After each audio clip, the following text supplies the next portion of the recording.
Hi, this is Dr. Troy Sandberg in San Diego, here to answer your science questions. Today's question comes from Lars in Germany, and he asks, will time travel ever be possible in the future? Well, by time travel, I assume you mean travel into the past, because we're all currently moving into the future at the rate of 1 second per second, which is not very interesting. So could we ever change the rate at which we're moving through time? Well, yes, we actually can. There is a feature of our universe called time dilation that we've known about for more than 100 years now. It comes from Einstein's special theory of relativity, which is also what gives us the equation E equals mc squared. And time dilation is the notion that the faster something is moving through space, the slower it's moving through time. So this gives rise to thought experiments like the twin paradox, where you have a set of twins on Earth, and you send one of them out on a spaceship, flying around really fast for years, and then eventually coming back to Earth.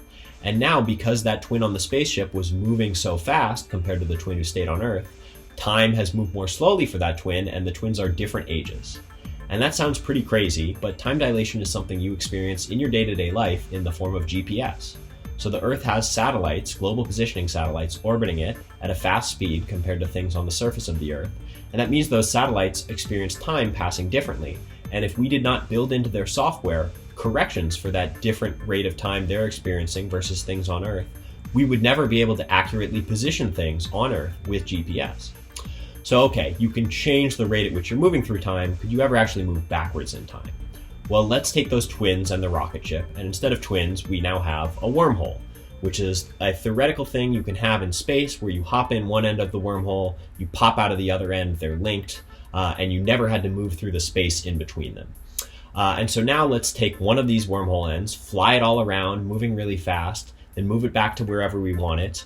Now if you hop in one end of the wormhole, you're not just moving in space, you're also moving in time, because one side of the wormhole didn't experience as many years passing as the other side did. So that's a theoretical way you could move backwards in time, but could we ever actually really do that? Well, one, we don't know if wormholes even exist in our universe. If they could exist, we don't know if there would be a way to stabilize them or if they would just decay away instantly. Two, being able to travel backwards in time introduces a number of paradoxes, like you could go back and kill your ancestors, and then how would you have ever been born in the first place? And physics tends to prevent paradoxes like this from ever actually manifesting in the universe. So that's a good indication that no, we couldn't travel backwards in time.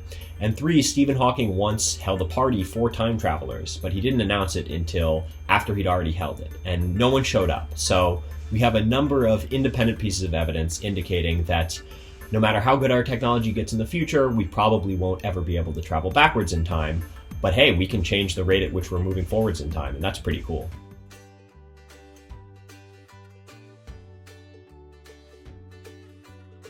Hi everybody, my name is Angela Kemsley and I'm the Conservation and Communication Manager for Wild Coast. We're a nonprofit organization based right here in Imperial Beach in South County, San Diego that conserves coastal and marine ecosystems and addresses climate change through natural solutions. I'm here today to answer a great question sent in by the team at The Block TV. They asked, what gets you excited about life? Now, what gets me excited about life is actually all around us. What gets me excited about life is life. I'm what's called a social ecologist. Never heard of it? That's okay. Let's break it down. An ecologist is a type of scientist that studies how organisms interact with each other and with their environment. For example, as an ecologist, I could be studying all the different food chains found right here in my mom's backyard. Now, the word social refers to humans.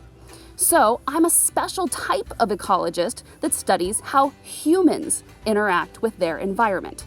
In other words, my job is to figure out how to get people to care about the environment and actively take steps to save it.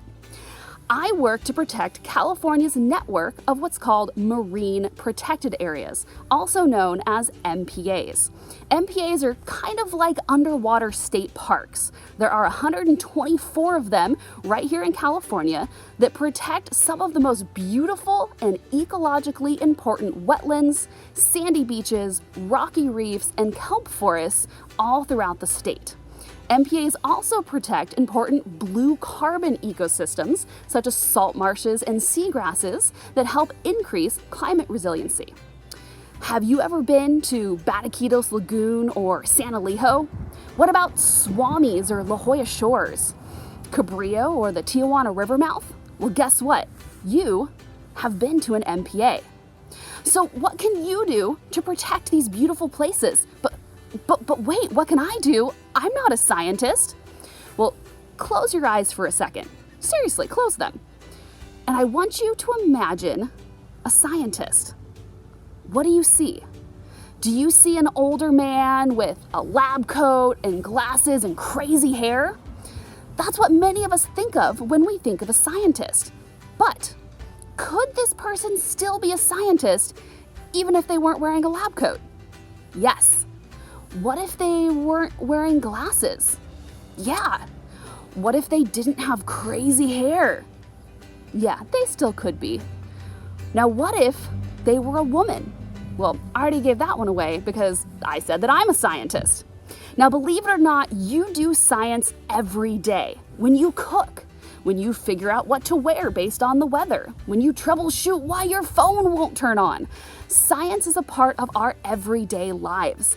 There's even a special type of science called community or citizen science, which gets everyday people just like you involved in science. Google it. There are a ton of projects that you can do, some even right from your very own home. You can also take small steps like picking up litter to help stop pollution, or turning off the lights when you leave a room to help lower energy consumption. You can learn about marine protected areas and share that knowledge with a friend. And the best thing you can do?